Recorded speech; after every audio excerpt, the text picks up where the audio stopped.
Good afternoon. My name is Frank Gaffney. I'm the president of the Center for Security Policy. We are delighted to be sponsoring on short notice, but I think a very timely and topical presentation by several of the people who I think are most knowledgeable about and certainly most effective in communicating about the threat that is known as electromagnetic pulse, or EMP. The various ways in which that pulse could afflict a nation like the United States, either man-caused or naturally occurring, and the repercussions of such an affliction. We're going to talk a bit about a very important and somewhat unexpected, but not unanticipated, development in the past few days that bears directly upon the man-caused piece of the problem, namely the interception in Panama of a vessel of North Korean operation that had in its hold some weaponry that might bear directly upon the threat of man-caused nuclear EMP. We'll be going through a sequence of presentations that will touch on that and the naturally occurring phenomenon. We'll also talk about how we can take steps, indeed how we believe we must take steps as quickly as possible to mitigate America's vulnerability, specifically the vulnerability of our electrical grid, upon which our entire society, of course, critically depends, to this phenomenon of electromagnetic pulse, however it is generated. I'm going to move through this batting order fairly quickly. It is a star-studded cast. We'll talk at the end a bit about what specifically is now in play on Capitol Hill as a remedy to this problem. We'll also talk about public opinion attitudes on the danger posed by EMP and the necessity of mitigating our vulnerability to it.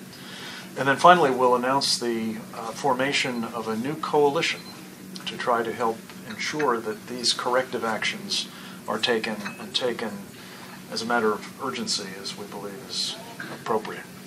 We're going to be hearing first from Dr. Peter Pry.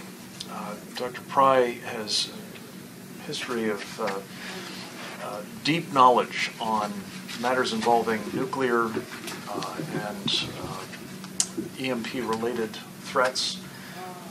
He served, among other things, as the executive director of the EMP Threat Commission, a blue ribbon, congressionally mandated study that over a number of years conclusively established the nature of the threat. He is currently the executive director of the Task Force on National and Homeland Security, and also a director of the United States Nuclear Strategy Forum, a man of considerable expertise, in part derived from his years in the intelligence community of the United States, as well as a professional staff member on Capitol Hill. I'm very pleased to have him here to address specifically this question of what the North Korean vessel had aboard it and what it might portend. And with that, Peter Pry, over to you. Thank you so much, Frank.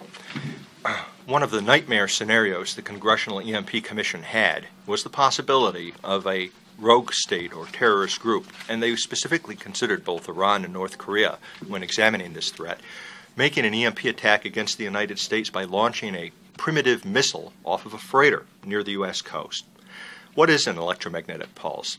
An EMP, think of it as super lightning, except its effects, instead of being on an area, on a point, can be in an area.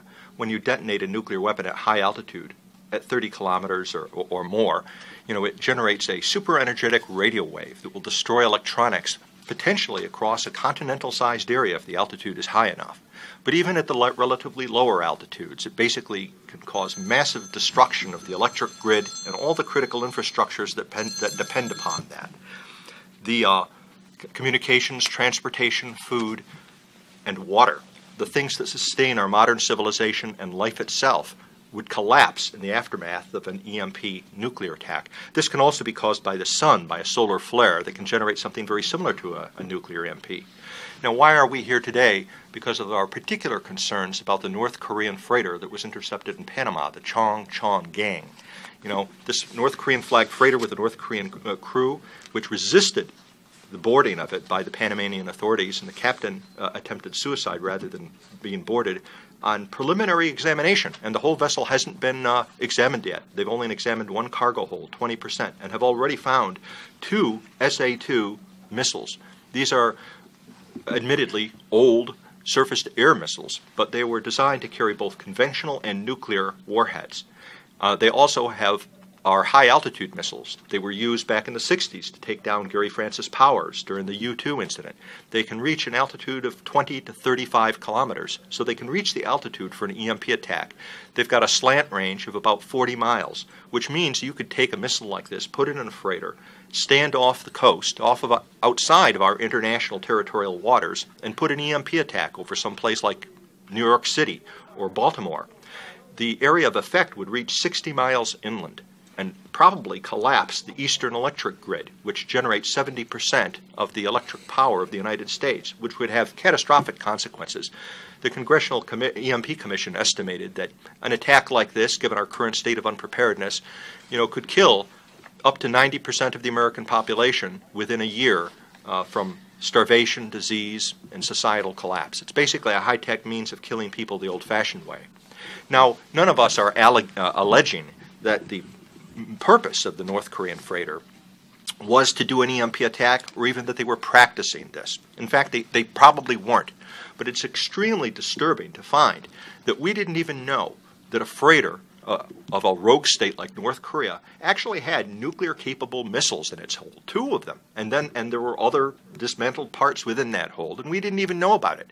The Panamanians didn't stop them because they had direct knowledge of these missiles. They stopped them because the Chong Gang had a history of carrying drugs and arms to criminal organizations, and they apparently thought that they were going to find drugs aboard. Instead, they found, in effect, what could be a delivery system for a weapon of mass destruction. So it should give us pause that we have this sort of activity going on in our backyard, the Caribbean. These visits by North Korea and by Iranian freighters to countries like Venezuela, Nicaragua, and Cuba happen all the time, and we don't know what's going on. So it makes much more plausible the nightmare scenario that the EMP Commission raised, which is this idea of a foreign-flagged vessel, a freighter, rogue states or terrorists conducting a nuclear EMP attack that would have catastrophic consequences for the United States. I mean, everything was there except the nuclear weapons on the missile. Another thing I want to point out is, I'm amazed at how little reported this incident has been in the press. In fact, I only learned about it myself this morning. But on April 16th, an armed gang attacked a farm of transformers in San Jose, California with AK-47s and tried to take them out. They damaged 5 of the transformers. This made the local press, didn't make much of the national news, didn't make any as far as I can tell. And initially the local sheriff reported it as a sabotage attempt against these transformers. Subsequently the reporting has toned it down that it was vandalism with AK-47s. None of the transformers were destroyed, but 5 of them were damaged, and this alone was sufficient to cause them to put people to call for reduced electrical use in the San Jose area because of the damaged transformers. Now, if you put this together with what's been happening to our country, massive cyber attacks against our computer systems. Now you've got an armed gang, of some sort that made this attempt against these transformers, a physical sabotage attempt, and now a freighter carrying nuclear-capable missiles off of our coasts. One of the things the Commission found that's very important and that hasn't been widely understood by people, but people like R. James Woolsey in congressional testimony have been trying to educate policymakers to this fact, is that cyber warfare in the doctrines of countries like Russia, China, North Korea, and Iran is not just about computer viruses. Their doctrine includes physical attacks like sabotage attempts against transformers and critical parts, and all the way up to nuclear EMP attack. That is considered part of cyber warfare doctrine by these guys. I would like to see the press, instead of maybe cooperating with an administration that seems to think the war on terrorism is over, to ask, what is there some larger significance to all of these seemingly unconnected events? These massive cyber attacks, this recent attempt at sabotage, the discovery of this freighter with these missiles. Is it possible that dry runs are being made for a larger operation, for an all-out cyber offensive that would include all of these elements? Computer viruses, sabotage against freighters, finally, an EMP nuclear attack? We see these things happening all around us, and yet nobody's asking Jay Carney, what does the president think about the significance of these missiles in this freighter, or this attempt on these transformers in California? A recent Lloyd's of London study, not looking at nuclear EMP attack, just looking at geographic storms, estimated that if only 10 to 20 transformers were destroyed in the Baltimore-Washington area, 10 to 20 transformers, it would put 40 to 80 million Americans in blackout, possibly for 2 years. For 2 years, just from the loss of 10 to 20 transformers. These guys with AK-47s tried to attack 10 transformers. I think we've got some questions here for Janet Napolitano and others in the Department of Homeland Security about what are they going to do to protect the transformers. I probably take up more of my time. I'll leave others to talk about what to do about it. It's very important groundwork, though, Peter. Thank you very much. Thank you, Frank. To talk a little bit more about the specific threat that Peter has described and that the EMP Commission considered sufficiently serious to recommend be addressed as a matter of utmost importance to the nation. From the South, we're very pleased to have with us Dr. Hank Cooper. Ambassador Cooper, among many other distinguished roles in our country's government, served as the director of the Strategic Defense Initiative under President George Herbert Walker Bush. He knows a lot about both missile threats and the state of our capabilities to both discern them and to correct them or counter them. He is, as they say, a rocket scientist. I'm very pleased to have him with us, Professor. Thanks, Frank. I want to add just a point or two to what Peter said. Lloyd's of London also, in reports I saw, indicated that this particular vessel earlier this year had made stops in Russia and in China. And in my mind, the whole incident points to what I refer to as a cacophony of proliferation. And while we focus on North Korea and Iran are colleagues cooperating on nuclear testing and on ballistic missiles, and they both launch satellites, have launched in the past year, satellites over the South Pole, which, if they were carrying a nuclear weapon, were at just about the right altitude to be detonated over the center of the United States and potentially knock out the entire electric grid.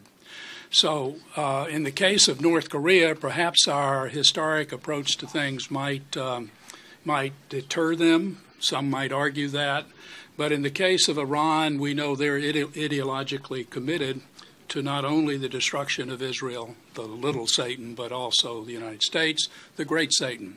And there's a serious question as to whether or not the leaders of Iran would back away, and I'm assuming others will talk more about Iran, on the basis of being concerned about nuclear retaliation if they could kill, hundreds of millions of Americans, which is what is at stake with this EMP threat. Now, in the case of the threat from the South, there are two kinds of threats that I want to talk briefly about. You mentioned the EMP Commission. Even earlier than that, there was a threat commission that Don Rumsfeld chaired in the late 90s, which noted that threat missiles could be launched off of our coast. And they could be launched over the United States, and we had no defense about it. I don't know why Don didn't do anything about this during his term as the Secretary of Defense, but he didn't. We're just as vulnerable today as we were in the late 90s and during the time of the EMP commission, except for a couple of possible alternatives that I want to talk a little bit more about. And the real hope, in my judgment, for doing anything in the near term lies with the Aegis missile defense system, ballistic missile defense system. As most of you, I assume, know, we now have deployed somewhere in the neighborhood of 17 or so ships, 16, I believe it is, in the Pacific, and they're going to grow to a similar number by 2015 in the Atlantic. And they're at sea around the world, and notably, a number of them are either in the ports or along the east coast of the United States, those in the Atlantic, which I've looked at recently. This is important because we now are aware that the single site in Alaska, while it provides some defense for those of us living on the East Coast, it's not terribly good against ICBMs over the East Coast. And those ships that are either in port or traveling on the East Coast could provide that defense if they get a cue from a radar up in our northeastern part of the United States, the ships that are currently deployed. And they've already been demonstrated to have a capability to intercept short, medium, intermediate range missiles, and they've also shot down a satellite, which is a point worth noting since one of the threats of concern is a satellite coming over the South Pole. The problems we have is there is no radar up in the northeastern part of the United States. What kind of radar would be required? Well, it's referred to as a TPY-2 radar. It's an X-band radar similar to what is deployed with our THAAD system, and it's like what will be deployed in Romania and Poland in 2015 and 2018, I guess it is, and operational by 2018. The defense systems that are currently on our ships today with that radar in Maine could defend the region between Washington and New York, for example. And what's on the ships would require an additional radar if it's to defend the southern part of the eastern seaboard, perhaps based in Camp Lejeune, North Carolina. But none of these ships operate in the Gulf of Mexico, which is, in my mind, the soft underbelly of the country. So there is nothing there to provide any defense against launches from off of ships or from Venezuela or from Cuba if you want to fold them into the mix. And that's a problem that needs to be dealt with, could be dealt with precisely the same kind of defense the American taxpayer is building, paying to bill, programmed, funded, as far as I know, to have operational in Romania in 2015 and in Poland by 2018. And when the Poland site is operational, there will be a missile for the standard missile replacement on the ship, which will be more capable, and that missile, with a single radar in the Northeast, could defend the entire United States east of the Mississippi.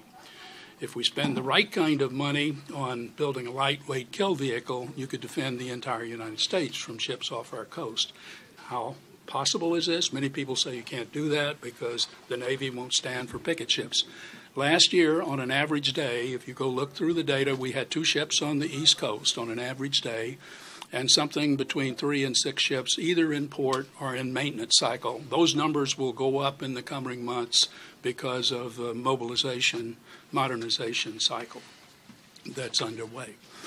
With respect to looking south and getting an early cue, if you study the radar fans that are produced, and these pictures are out in the handouts, and thanks to Peter Busey, there are radar fans that were a legacy of the Cold War warning systems we had for missiles that would come over the North Pole. And notably missing is a fan headed south. If you could put a radar in the Panama City, Florida area to fill that gap. It's hard to see because most of the rest of the picture is covered. That's not sufficient to provide the Aegis capability, but it is important to internet the radars around the world to provide early cueing information and track information to enable the defense. So if you put those things together, though, with the Aegis Ashore site at several military bases around the Gulf of Mexico, we could close this gap with respect to the missile threat. I think it's important. I want to say this, and I don't want to dwell on it because others will be dealing with it. Missile defense is not going to help you with the threat from the sun. And it's important to deal with the grid. And if we deal with the grid, that also is very important in dealing with the missile defense threat, because the threat of an EMP burst 200 miles up doesn't kill people on the ground. It turns out the lights. It turns out everything else, essentially, that we deal with. But if we're able to turn them on again, if the electric power grid can be restated, replaced, the transformers can survive this attack, then we can come back. We can survive. And so I'm very much in favor of the grid, the SHIELD Act. Missile defense is important, but it's not sufficient. Dr. Cooper, thank you very much. Next, we're going to hear from a woman who has devoted much of her life of late to understanding a problem that the ambassador referred to. She previously was a career intelligence officer in the Central Intelligence Agency, but she has become one of the country's real authorities, I think, on what is happening in Iran at the moment. And we want to stitch this together, as Dr. Cooper indicated, the joining at the hip of Iran with North Korea and what that might specifically mean with respect to this EMP threat. Claire Lopez, welcome. Oh, thank you very much. And that point, Frank, that you just mentioned, the joining together at the hip of Iran and North Korea is what I want to talk about a little bit today here. And the very real threat that what I like to call joint venture between these two poses to the United States and our national security. As both Dr. Pry and Ambassador Cooper mentioned, North Korea and Iran are working together not just on missiles and a missile delivery capability, but also on everything that goes with it, the warheads and what the warheads would contain, meaning a nuclear warhead. Now, Iran and North Korea as well also work very closely together on a biological weapons program. It's not the topic for today, but just to mention that this is also another kind of a warhead threat that would be included and certainly remains in the arsenal of both Iran and North Korea in terms of these missiles. So in terms of Iran, let's begin with Iran. And if you go back to about November of 2011, which is when the current new Secretary General, new at that time, Yukiya Amano, took the place of the previous Secretary General of the IAEA, the International Atomic Energy Agency, and very quickly issued a report in November 2011 that was more candid and more filled with details about Iran's nuclear program than had been seen prior to that. He and the IAEA, quite frankly, discussed the full range of Iran's program. They talked about various sites, Natanz for one, which has been revealed now for quite a number of years and is the primary centrifuge facility for Iran, the place where enrichment activities take place. But it's not the only place that enrichment activities take place, and this is a key. The fact that Natanz, for instance, along with other sites like Isfahan, which is the conversion facility for Iran, and other places, were revealed by an opposition group. An Iranian opposition group is the ones that brought this to the attention of the public and of the IAEA. Perhaps the intelligence communities around the world knew more about it, but publicly the information was disclosed for the first time in August of 2002. And so the fact that these places were revealed for the first time indicated that Iran had been, for the previous at least 12, 14 years, been conducting a clandestine, a covert nuclear weapons development program. I think that's significant because we need to consider that as their modus operandi to this day. They continue to operate a clandestine program. So when that IAEA report came out in 2011, it talked about the places that are known, the places that are now in the public venue, the public domain, if you will, like Natanz, like Isfahan. But it also talked about the fact that Iran was continuing to disregard United Nations resolutions about stopping its nuclear enrichment, and the fact that sanction after sanction after sanction has been applied to Iran by the United Nations, by the United States, and other allied governments in the West and around the world, because Iran fails continuously to comply with those resolutions that it must stop nuclear enrichment at places like Natanz. Now, the problem is that there are other facilities, as we talked about, clandestine facilities that are coming to light. Even just in this past year, we have had revelations from Iranian opposition and from penetrations from inside of Iran, inside of the IRGC, Islamic Revolutionary Guard Corps, which is the organization within Iran that has the responsibility for all of Iran's WMD programs and also its ballistic missile program. Sites at a place called Fordow have been revealed in recent times, in recent years. Fordow, built deeply inside of a bunker, down under a mountain, clearly built that way for protection against potential military strike against that facility. That place, Fordow, supposedly to hold thousands of centrifuges and to be another enrichment site for Iran. Now, Fordow was hit with an explosion inside the mountain in January of this year. The IAEA, for whatever reason, has not addressed that, and they have not been on site to inspect Fordow since last year in December. It is a bit odd to me to realize this, but the IAEA actually relies on questionnaires, written questionnaires from Iran to update the IAEA on its quarterly reports as to where the Iranian program is at. Another site that recently has been revealed is a place called Kondab, again, built into a bunker underneath a mountain. The Quds site. Quds in Arabic, of course, means Jerusalem. It has significance when a country like Iran uses that name. The Quds site is an extensive site, about 15 miles or so from Fordow. It is built to hold around 8,000 centrifuges, according to reports coming out. There is another site called the Martyr Mughniya site. Mughniya, named after Imad Mughniya, the primary terror chieftain for Hezbollah that worked for Iran and worked for al-Qaeda for so many decades. This site looks to be a missile defense site. It is an in-ground missile silo site where Shahab 3s are based. It is a defensive site.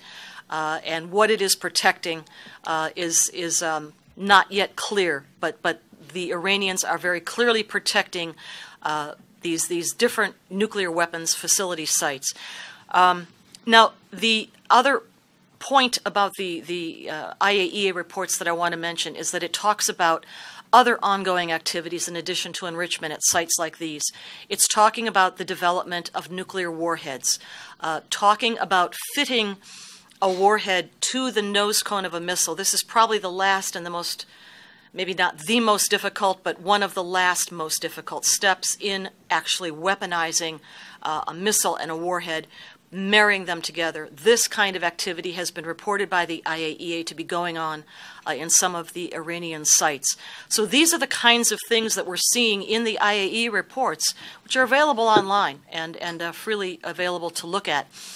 There is a progression, I would say, in these years since 2011, and this is a time when we might remember that sanctions, international sanctions by the IAEA or by the United Nations, the United States and others have increased and become ever more oppressive, really, to the Iranian economy, and yet it is precisely in this time period when we see the Iranian nuclear weapons program actually accelerating. And I would suggest to you that that acceleration is a response to sanctions, at least in some part.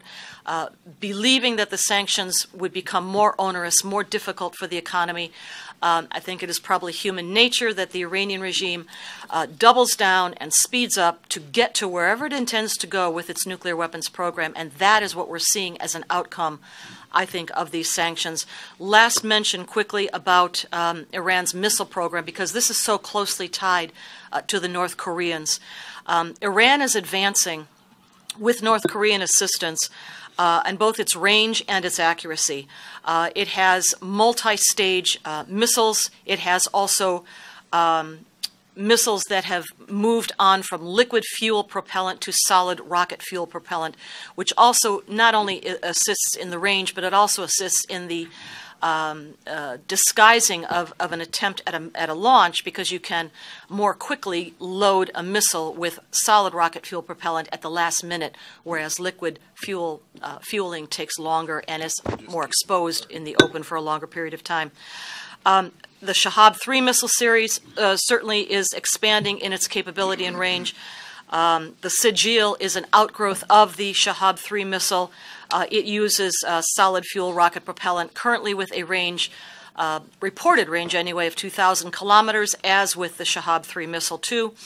The Fateh 110 missile is also advancing in capability. It recently has reported to have had added a heat seeker capability to improve its accuracy from land to sea, targets being from shore to ship.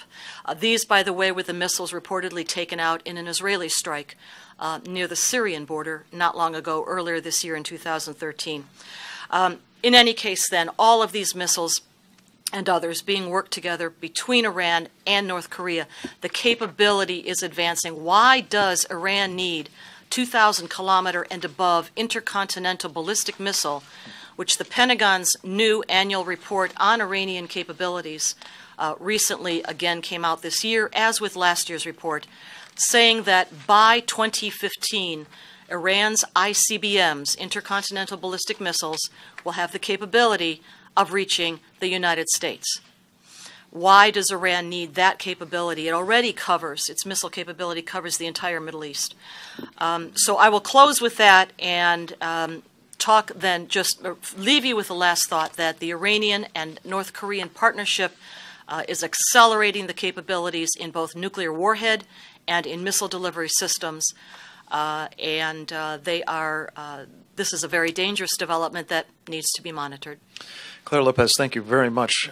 Just 2 points of my own on this. One is, if, as Peter Pry, among others, have discussed, the North Koreans have managed to acquire from the Russians, or perhaps other sources, optimized nuclear weapons for EMP effect, it is almost certainly the case that the Iranians will be benefiting from the transfer of that technology. And we mustn't forget something that the outgoing President Mohammad Ahmadinejad has repeatedly said, namely that a world without America is not only desirable, it is achievable. And I think our view is that that may be an indication that what he has in mind here is a nuclear EMP to achieve that goal. Next, we're very pleased to have with us, though we weren't entirely sure he was going to be able to make it, but through superhuman effort, as we expect from him, Michael Del Rosso has indeed joined our panel. Michael is a man with a deep knowledge of technology and information technology in particular, having worked with Fortune 500 companies in the past in both developing their capabilities and understanding threats to their technology and information technology. Among other distinctions, Michael Del Rosso worked with Peter Pry on the EMP Threat Commission, and he served formerly as the chairman of the very important committee on critical infrastructure protection of the Institute of Electrical and Electronics Engineers in the USA. He is a fellow, I'm delighted to say, senior fellow of the Center for Security Policy and also the Claremont Institute. And we've asked Michael to just flesh out, in addition to these various man-induced electromagnetic pulse threats, a naturally occurring phenomenon and what it might in turn mean for our critical infrastructure and our society. Michael, welcome. Thank you. There's a phenomenon of a coronal mass ejection where large amounts of plasma, or the corona of the sun, are ejected. And if they hit the Earth's geomagnetic field, they produce a significant electromagnetic pulse. And the first time this was observed on a large scale was in 1859 in a storm known as the Carrington event, which a NASA report described as those who witnessed this flare, that it electrified transmission cables of telegraph lines, set fires in telegraph offices, and produced northern lights so bright that people could read newspapers in the middle of the night by the red and green glows of the aurora borealis, which moved down toward the equator. For days, you could send transmissions on telegraph lines without the batteries connected. And they had to be removed, otherwise they would catch fire. If an event like that happened today, it would probably bring down the entire grid. In fact, just last July, there was a coronal mass ejection of a similar stature to the Carrington event that missed the Earth by just 1 week. It passed right through our orbit a week after the planet went through it, and if it had actually hit us, we'd have a much different conversation here right now. There's been no less than 5... Or no conversation here right now. This would be dead. There's been no less than 5 blue ribbon commissions of the U.S. government that have looked at this and deem it to be a credible event. Just last 2.5 years ago, in February, a number of colleagues all co-submitted a petition to the Federal Electric Regulatory Commission and the Nuclear Regulatory Commission, led by Tom Popek, an engineer at the Foundation for Resilient Societies. And we focused on just one specific issue in that petition. We said, hey, there is a 1990 NERC memo that says if there was ever a prolonged power outage from a geomagnetic storm, that the backup power that keeps the spent fuel at nuclear reactors from overheating might not have the resiliency to maintain those cooling effects, and you would end up seeing the spent fuel, which is not in containment, burst into flames and generating a great radiation disaster. Well, a few weeks later, tragically, that's exactly what happened in Japan. A earthquake took down the primary grid, and a tsunami took down the backup power. And the significant radiation leaks you saw and the explosion that took the roof off the Fukushima power plant, which was just back in the news, that was not the power generating reactors, which suffered damage but were in significant containment vessels of multiple feet of concrete and steel. That was the uncontained spent fuel. Once the circulation cooling water ceased, it boiled off. The zirconium encrusting of the uranium hexafluoride fuel burst into flames. It's an exothermic reaction. It's like a thermite bomb. You can't extinguish it. And you have appreciable radiation leaks that I've seen estimates that the cost of it is north of $250 billion. Now, meanwhile, the resiliency of adding resiliency to those power backup generators for tsunami is really an insignificant amount.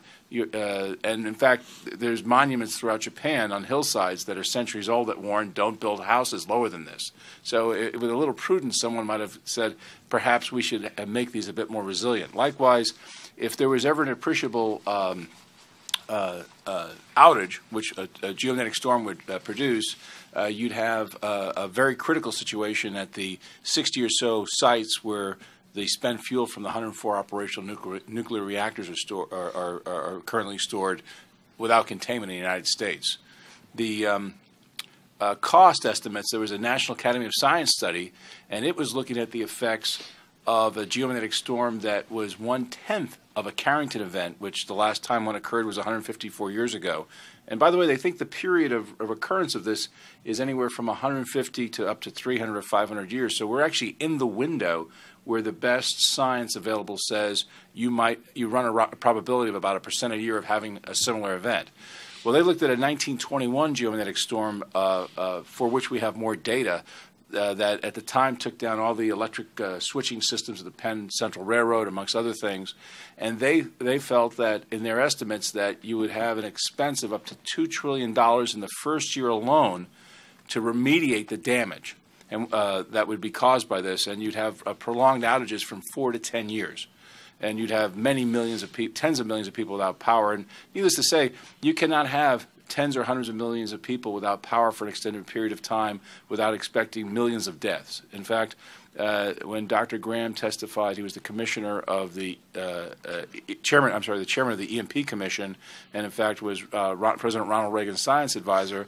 If a nuclear EMP laydown occurs and takes the grid and the associated electronics down, in the first 12 to 18 months from privation, the lack of all the infrastructure that is electronic and electrical in nature, you'd have hundreds of millions of deaths in the United States.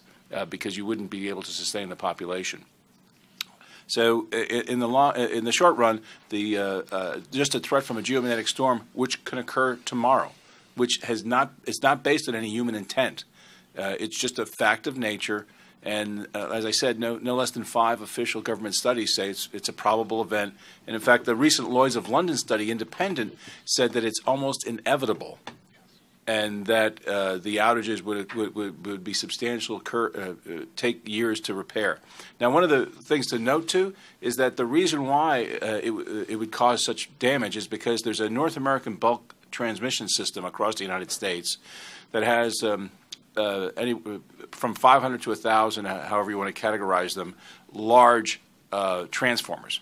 The United States manufactures less than 20% of the transformers that they need to support the ongoing maintenance and sustainment of this bulk transmission grid. So over 80% come from foreign sources. The lead time is 1 to 2 years to get a replacement transformer. There's high quality copper and steel that have needs to be manufactured at lead times, and they weigh up to 400 tons. So on a good day, it's a logistical problem to replace them. A bad critical transformers from something that the National Academy of Sciences says would cost trillions of dollars to repair and replace over periods of years. And it's inexcusable that the maintainers of this infrastructure, let alone the Department of Homeland Security, which is statutorily responsible for protecting the critical infrastructure, has taken no action on this. We recently had a stimulus package of $865 billion with a B that included such efforts as building tunnels under highways for turtles, but for a mere fraction of a percent, that money could have been allocated if the people whose job it was, the people who actually draw a paycheck and are responsible for keeping us safe, did something about it. And these people, as the public is aware, have been giving all of these reports from these 5 Blue Ribbon Commissions. They've been given specific recommendations from the EMP Commission that the Department of Homeland Security has, and they've not acted on a single one of them. And so right now there's legislation that Representative Trent Franks introduced about a month ago, H.R. 2417, the SHIELD Act, that would start the process of actually having empowering the FERC to take a look at the national grid and to take the steps necessary to secure it. And it's inexcusable for a nation with the wealth and the economy that we have that the insignificant funds necessary to protect what has been deemed inevitable are not being expended to keep the population safe. Michael, thank you very much. You've given us the perfect segue to our next speaker, Peter Husey.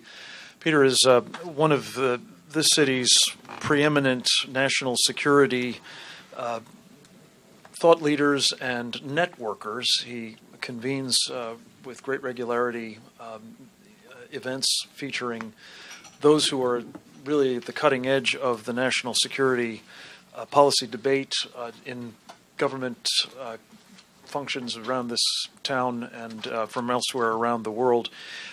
He is the president of Geostrategic Analysis and a man who has been deeply involved in the effort to secure enactment of legislation now called the SHIELD Act, as Michael mentioned, H.R. 2417, and we've invited him to come and talk a little bit about that act and the imperative of addressing its passage. Thank you. Thank you, Frank, very much. Hi, I'm Peter Husey, and I want to thank you all for being here today. The SHIELD Act has been introduced. It's before the Energy and Commerce Committee, has 22 co-sponsors, but I think what's important is the two top co-sponsors. Yvette Clarke is the Secretary of the Black Caucus in the U.S. Congress. She represents a district in New York City, and Trent Franks represents a district in Arizona. And I think voting record-wise, they probably are on the opposite ends of the poll in the U.S. Congress. One of the more liberal members and also one of probably the most conservative member. But they are co-chairman of the EMP caucus. And Yvette Clarke and Trent Franks have talked on this quite a bit. Let me tell you what it does. But before that, let me tell you some of the things you're hearing from the arms control community that you don't need to do this. The first thing they say is Iran, for example, the sanctions will work or we'll make a deal. I don't know if you saw Shoshana Bryan, who's with the Jewish Policy Center. An interesting article is the Iranians sued in the European Union in court to demand that the European Union reveal the information they have to determine that Iran is not in compliance with the IAEA. Of course, in order to take that material and put it on the table, the Iranians would know what we know about their nuclear program. They would know how then to shut off that access and that information. And unfortunately is the EU courts have now sided with the Iranians. Second issue is we hear about a recent story said the North Koreans have slowed down the building of a facility to launch ballistic missiles. What they don't point out is all along the Chinese border are tunnels built specifically for the deployment of ballistic missiles, which the North Koreans put in there in order to, I think, make it look as if the launches might be coming from China, which means we would be less willing to perhaps retaliate. So the idea that you can either do negotiations or sanctions to solve this problem with respect to the ballistic missile launch of an EMP attack, I think you're barking up the wrong tree. But the problem is the sun won't negotiate, and the sun, you can't tell it to, change its view. And that is why you need a SHIELD Act for the solar EMP. But within the solution to that is the solution to the nuclear program. Let me explain what I mean. The SHIELD Act requires the Federal Energy Regulatory Commission to get from all the utilities a proposal on protecting the grid from EMP solar.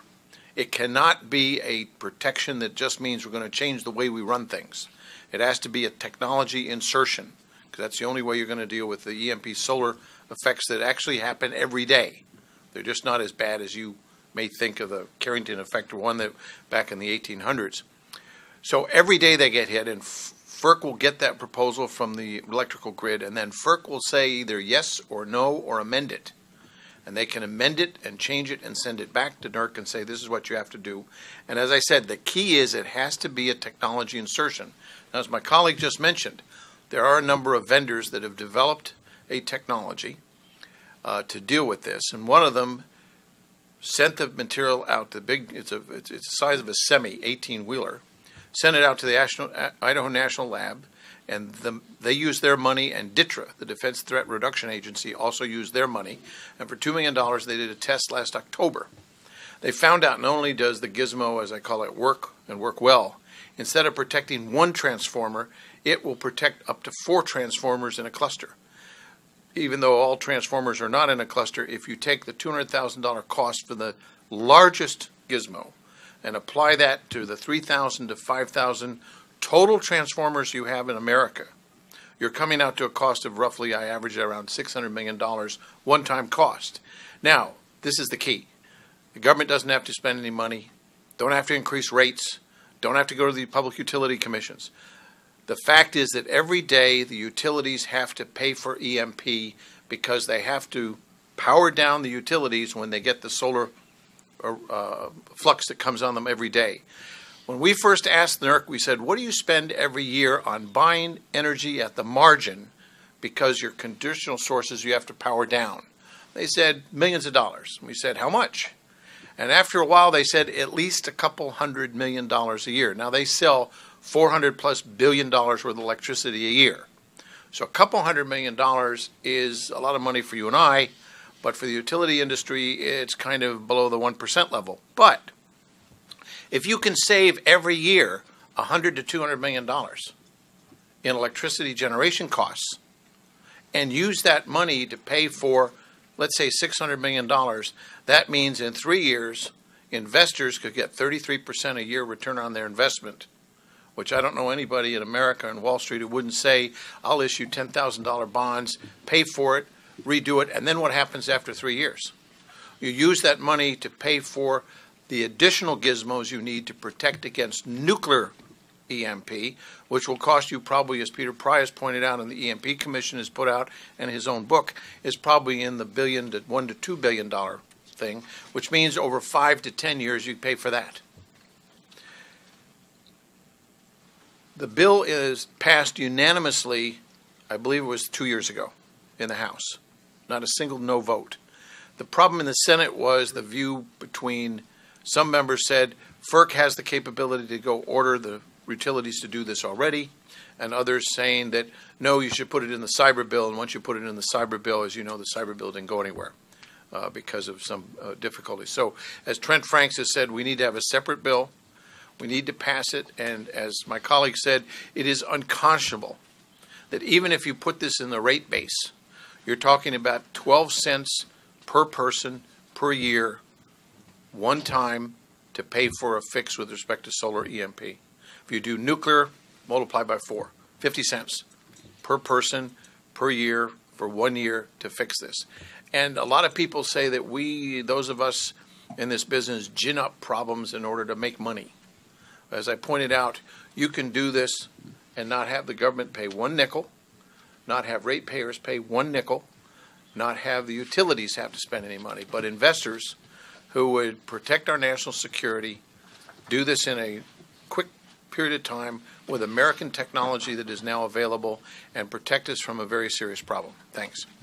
Peter, thank you. To establish some sense of sort of the level of awareness of this problem among the public and their response to it as they learn about it, and we're delighted to have you with us. Steve, over to you. Thank you. So as Frank mentioned, he reached out to my boss, Kellyanne Conway, and I as a strategic partner, specifically on the SHIELD Act itself, and to just gauge a baseline test of American support. So we went into this project looking to answer 3 basic questions. Number 1, do the American people support this legislation?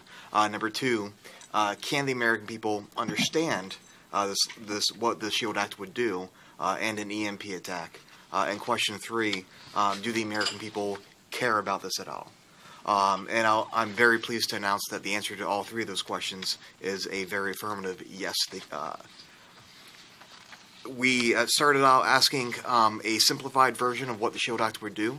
We asked if they would oppose or favor a law to install devices on the national power grid to protect against an electromagnetic pulse. We gave them no additional context, no additional information.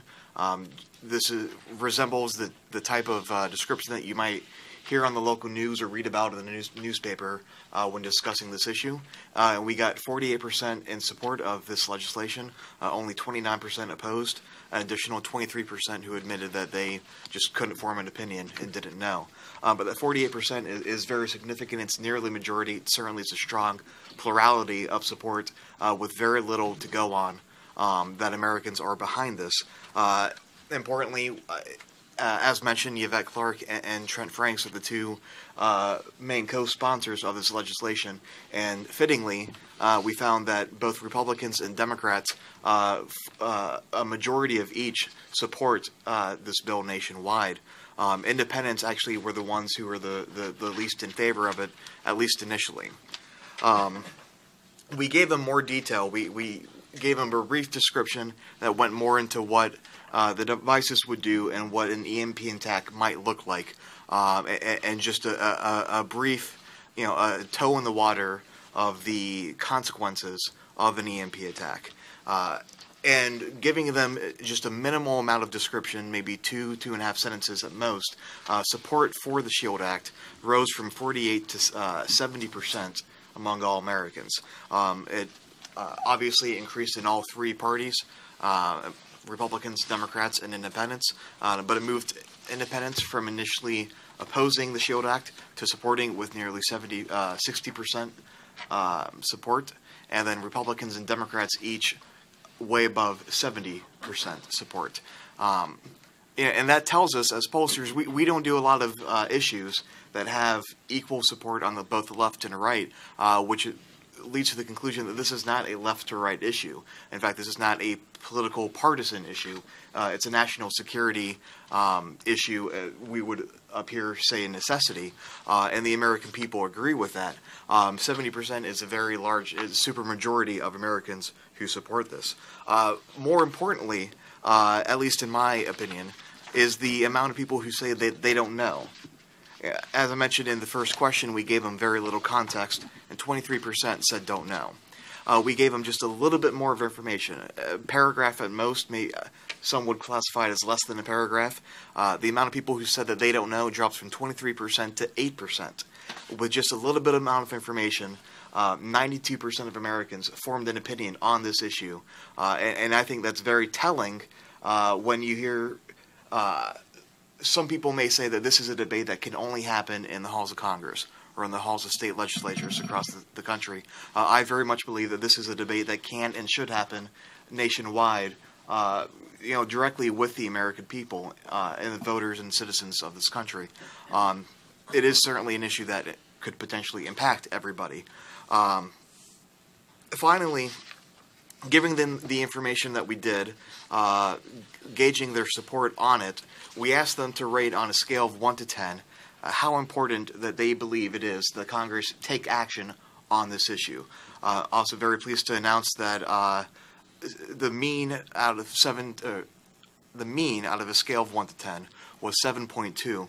But more importantly, when you break it down into the groups, when we ask a scale 1 to 10 question, we look at three things. The first is the top three boxes, and that indicates intensity. Not only is it important, it's very important. We look at the bottom three boxes. That would be 1 to 3 on the scale of 1 to 10, and that indicates intensity in the opposite direction. People don't believe it's important at all.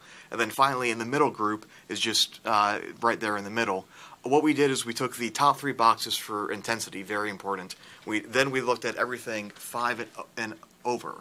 And we to indicate somewhat important. What we found is nationwide, 51% of the American people believe that it's very important that Congress take action on this issue. Additional 19, making it an even 70, are 5 or above. So the American people support it, they understand it, and then this is telling is that they believe that Congress needs to take action on it. And finally, some of the key demographics that we looked at that were most in favor of Congress taking action, very prevalent among African Americans, Hispanics, women, and then finally among the party breaks I mentioned before. This is not a political issue. We also found it very telling that among Republicans, Democrats, and Independents, the mean for all of them was the same, 7.2. This is a tripartisan agreement that Congress needs to do this. Steve, thank you very much. This survey, I think, surpassed my expectations, to be honest with you. Not altogether surprising given the stakes and given the common sense of the American people. But what it does certainly do, now that we've got this data in hand, is reinforce the need for the sorts of actions that you've heard talked about here today. To that end, we have helped pull together with the leadership of our speakers today and many others, an informal ad hoc EMP coalition.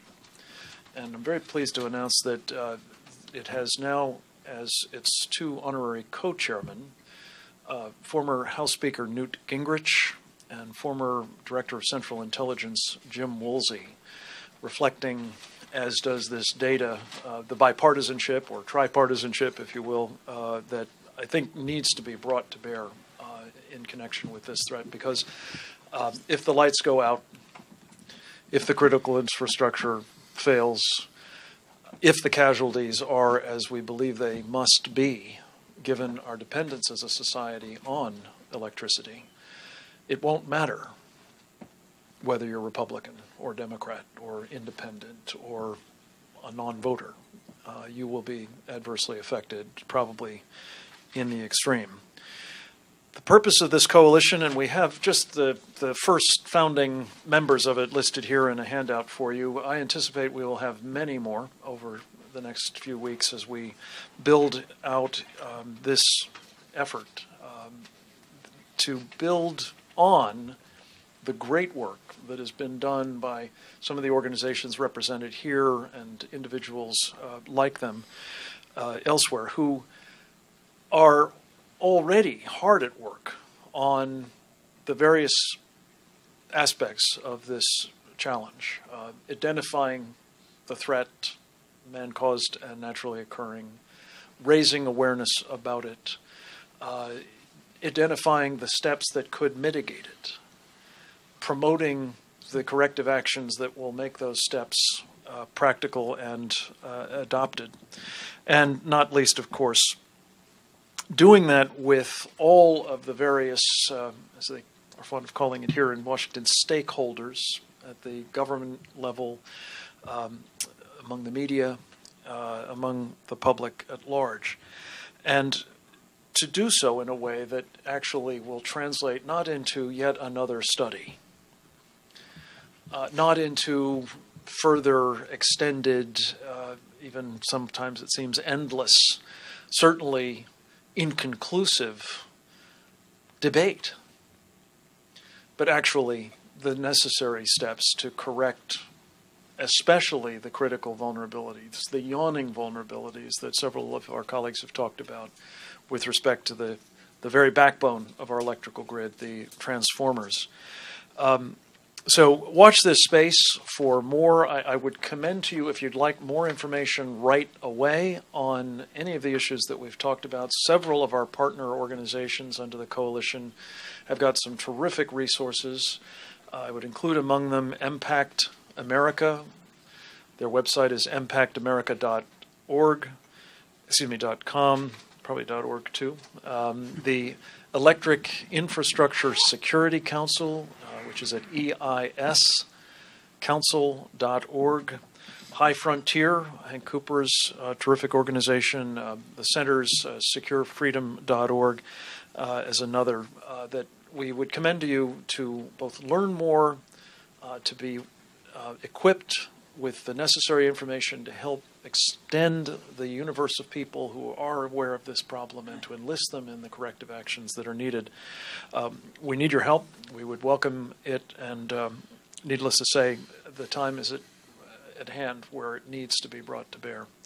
I want to particularly thank, as I think Michael did, our colleagues on the Hill, Peter as well, who have taken the lead on this. Former Congressman Roscoe Bartlett, Peter's old boss, was instrumental in this over many years. The baton is really passed now to Congressman Trent Franks and to Yvette Clarke, and we're hoping that we will shortly have senators who are stepping up to do the same on the Senate side. But this is a moment when we must come together. The EMP coalition is intended to try to help advance that with the very strong involvement and leadership of their partners.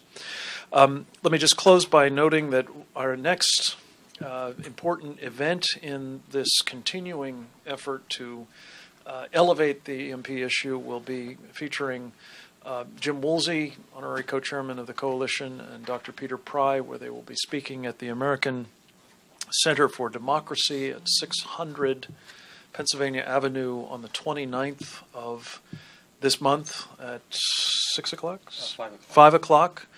Hank Cooper, actually, I keep forgetting this. There are several others that are going to be involved in this. Bill Fortune, the author of 1 Second After, a terrific and very, very accessible way to get an understanding of this problem, also a partner in this coalition. So with that, please take note of this event. We will have others that we will try to keep you apprised of. We would be happy if there are questions to take them. If you would identify who you'd like to have take them, that will help. If not, you'll just find whoever is moved to do so will. Yes, sir. Could you identify yourself, please? With Voice of America. I have a little bit of a follow-up question about the so-called nightmare scenario related to Sure. That happens, I think the primary assumptions that we must have is North Korea, number one, have a workable nuclear warhead that can be put on their short-range or medium-range missiles. I wonder if we are sure about it. Number two is their ship should not be detected by any intelligence or U.S. authority all the way to the point where they conduct this nightmare EMP attack. How probable that kind of situation is? Peter, do you want to start? First, Take the mic. official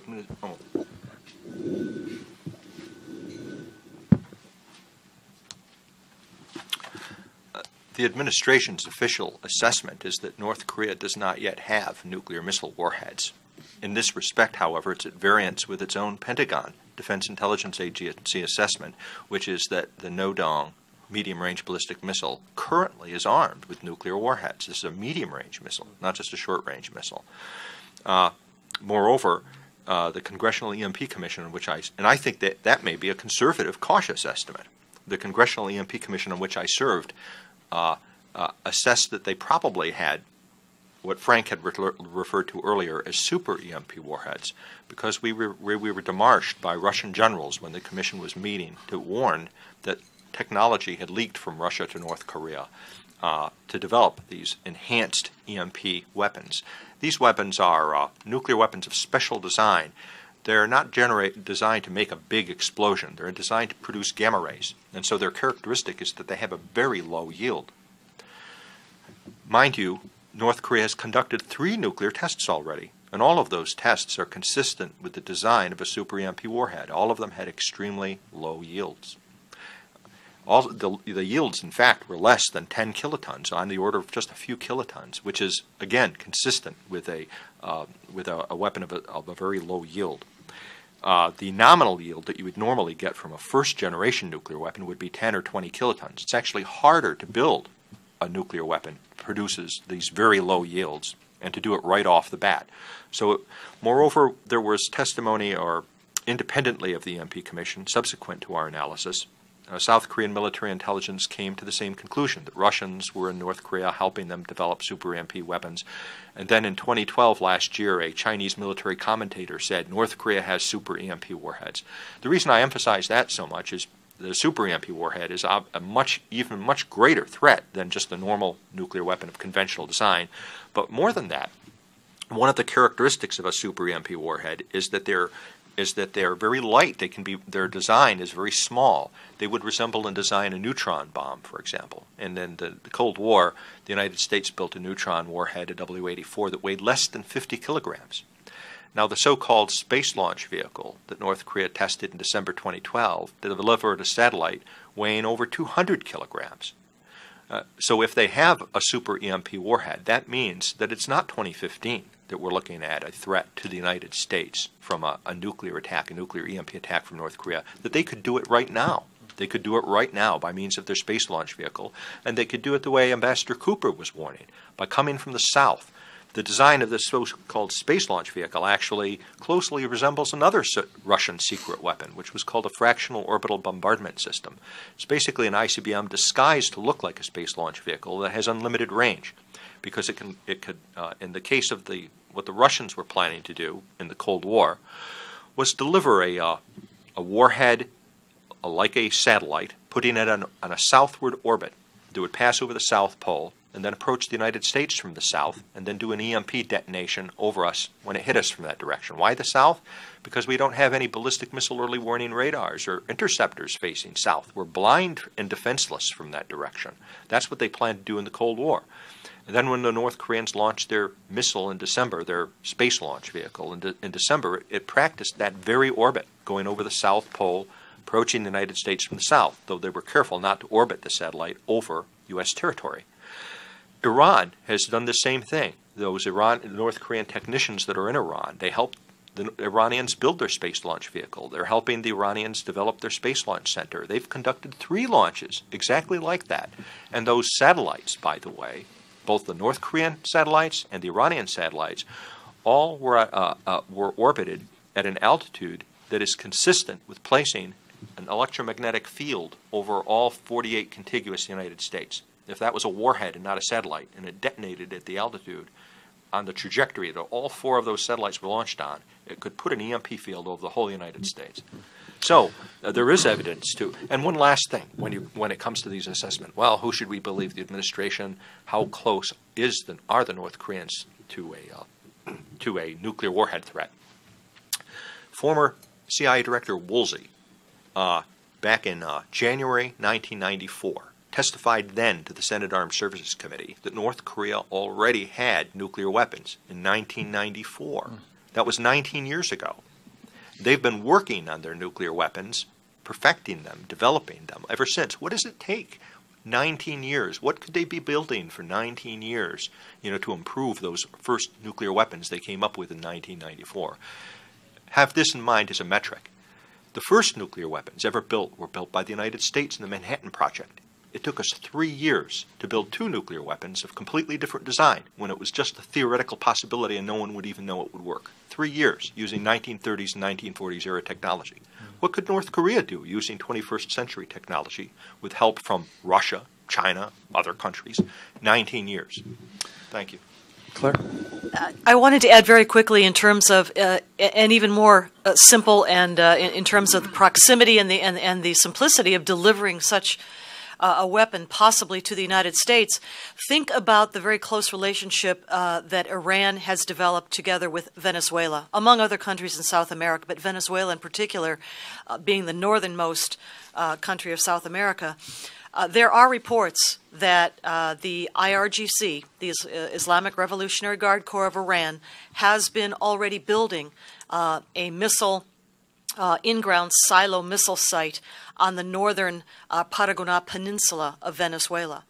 And there are reports as well in the media, Die Welt for sure, that Shahab 3s already have been seen inside of Venezuela. That missile launch site, Paraguay Peninsula, not yet operational. But think of that as a possibility. You don't even need an ICBM launch. If the Shahab 3, whose minimum range is less than, in the range of 1,800 kilometers, that gets it to Florida.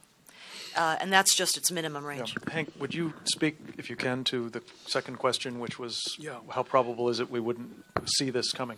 Well, just an observation or two. You don't need a big ship to put an erector launcher on board. You need something somewhat larger than the erector launcher.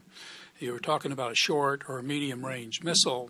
So practically, I think it's maybe bigger than a yacht, but not so big as a vessel of the sort you're thinking about. And there are tens of thousands of them that are off our coast all the time. So you can play the statistical game if you wish. I think that there's no comfort in believing that the Coast Guard or whoever you pick who you want, the Navy or somebody, would have high confidence in picking up this kind of a threat off a coast. And part of the reason why we're here is to talk about the fact that this particular North Korean vessel, as an example, had what could be platforms for this kind of thing in its hold, unbeknownst to our intelligence services and so on. Allegedly sugar and drugs, maybe. Yeah, maybe. Peter, did you have something? Peter, we're going to just have to take another question. Did you have something on this that hadn't been said? Okay, good. Our Navy has the capability of seeing a great deal of the oceans, but they don't, unless they have intelligence, they don't go follow freighters.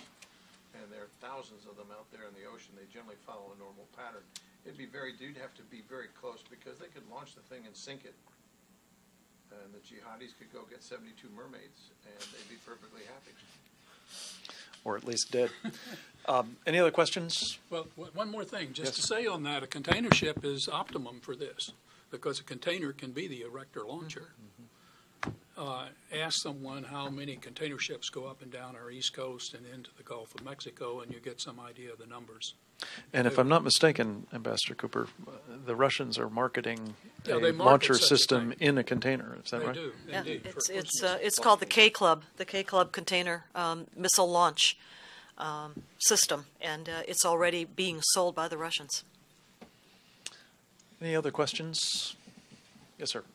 I'd just like to make a comment. I'm Craig Glazer. I'm actually from PJM Interconnection. We are the electric grid operator in 13-state region, including the District of Columbia. And I just a comment. I want to go to the more issue on the solar flares, GMD. Just people can argue about whether enough has been done, but I am concerned about the characterization Mr. Del Rosso had that nothing has been done in this area. To be honest, that's just factually inaccurate. The Federal Energy Regulatory Commission just recently used its regulatory powers in Congress, which are considerable, to direct the industry to both deal with the issue of solar flares and protection of devices, both from an operational point of view as well as from developing and implementing specific protection plans. So we can talk about whether it's enough or not, but I just wouldn't want to leave a characterization I think is inaccurate to say nothing has been done in this area. The industry just. I apologize. I didn't want to give that impression. I would add, too, there's operators like Centerpoint Energy in Houston, Texas, that have taken this very seriously, and without any federal direction, just knowing that this is a threat, they've actually been evaluating and remediating their infrastructure. As have we in PJM. Mention Right. Maine. Mention Maine. And there's legislation in Maine that has actually been enacted in law. I mean, I could go Michael. on. I wasn't trying to oversimplify it, but I was just trying to be brief, and I didn't mean to give that impression. Peter Husey, and then we'll come to you, Peter. I would just point out, no utility has taken a technologically implemented protection of the grid against a massive EMP, either from the sun or nuclear. They're studying it. They're assessing it. FERC did issue the rule last October, but it took NERC 5 years to come up with a standard to determine how you would cut vines and trees away from power lines. They're not the most rapidly moving forward industry in the world, though God love them if they can solve this problem. But since the EMP Commission reports have been done, there is not a utility that has taken action to protect against either solar EMP or nuclear EMP. We've heard talks about, well, satellites will warn us of an EMP solar flare, and then the president will indemnify you guys, and you'll shut the grid down. That was being proposed by Joseph Butt, and some of the people who don't want it. A lot of people think EMP is nuclear, and then they think missile defense. Then they don't want to do anything about missile defense, so they deny there's a problem. Yeah, I would ask. I was just asked. Do you have large transformers that you've actually taken and put devices on them to protect them from solar flares? The expertise is here on this matter. Right, but they haven't been. But none of the transformers are get protected. But you're looking into it. That's good. But as far as I know, other than Centerpoint Energy, no one's really actually started to remediate with devices, transformers. The technology is not proven. Let me, if I may, no, this is very important. I'm really very pleased you're here. So I appreciate specifically let's you be addressing clear. this. But Peter, may I just ask Peter Pride to say a word too? The Idaho National Lab spent $2 million of your tax dollars, along with DITRA, to test the Imprimis ABB technology, and it does work. It's not true that nothing's been proven. That does protect against EMP solar, and it can be implemented. Okay, Peter Pride. Thank you. Michael Del Rosso has no reason to apologize. His statement that nothing has been done, sir. That is actually factually accurate. Doing studies, okay, and passing an OPR to theoretically look at the problem in the views of the American people is not doing anything. Even Centerpoint Technology down in Houston hasn't actually done anything to remediate. They've done investigations. They're investigating technologies. The idea that the technology is unproven is nonsense. The United Department of Defense has known for 50 years how to protect against EMP. The nuclear EMP problem is a harder one to solve than the natural EMP problem. There are Faraday cages and surge arresters and blocking devices that can be installed. We've known how to do that. I've served on the NERC's Geomagnetic Disturbance Task Force for years now and watched firsthand the dishonesty, the intellectual dishonesty going on and the games played by that organization to avoid having to do anything. We had a technical conference, back in April of last year, to examine the junk science report produced by NERC. They are so determined not to do anything that they produced a report that claimed that if a Carrington event-class geomagnetic storm happened today, that the blackout would last hours to a day, and they would be able to recover from that, which was nonsense.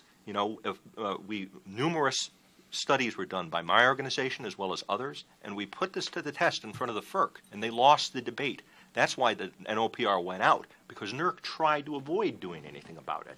So the industry is actually, they're approximately in the same position that the Zeppelin industry was back in the 1920s, when they were trying to convince everybody that travel by hydrogen was perfectly safe and you didn't have to worry about anything. This whole country is a great big Hindenburg being flown by the NERC right now, and we're trying to get them to switch to helium. On that very interesting historical analogy, we're going to wrap up. Let me just say two things, if I may. First of all, please take a look at the crosstabs of the polling company's survey. It's very interesting that this is so broadly seen as a problem and something that the public have all kinds of demographic stripes wants addressed. And let me just say in closing to you, sir, I really mean it. I'm very grateful that you're here. I hope that this coalition will have an opportunity very soon and on a continuing basis to see what can be done to really move this thing along, because I don't want to say that nothing is being done. On the other hand, I don't want to leave people with the impression that anything material is being done. And the point really of this whole exercise is to say enough already with the things that aren't mitigating the danger we face. It's time to do that. And I believe that that is in the interest of the electric industry. I believe that is in the interest of the whole host of industries that absolutely critically depend upon electricity, and indeed all of the rest of us who depend upon it. And it is for that purpose that we've come together. I want to thank again this terrific panel. I'm going to close it, Hank, because I got to go testify. And I want to say thank you to all of you for joining us, especially on such short notice. We'll be, I'm sure, in touch further as this coalition and its work and the great partners that we have come even further, I hope, towards the solutions that we all need. Thank you very much.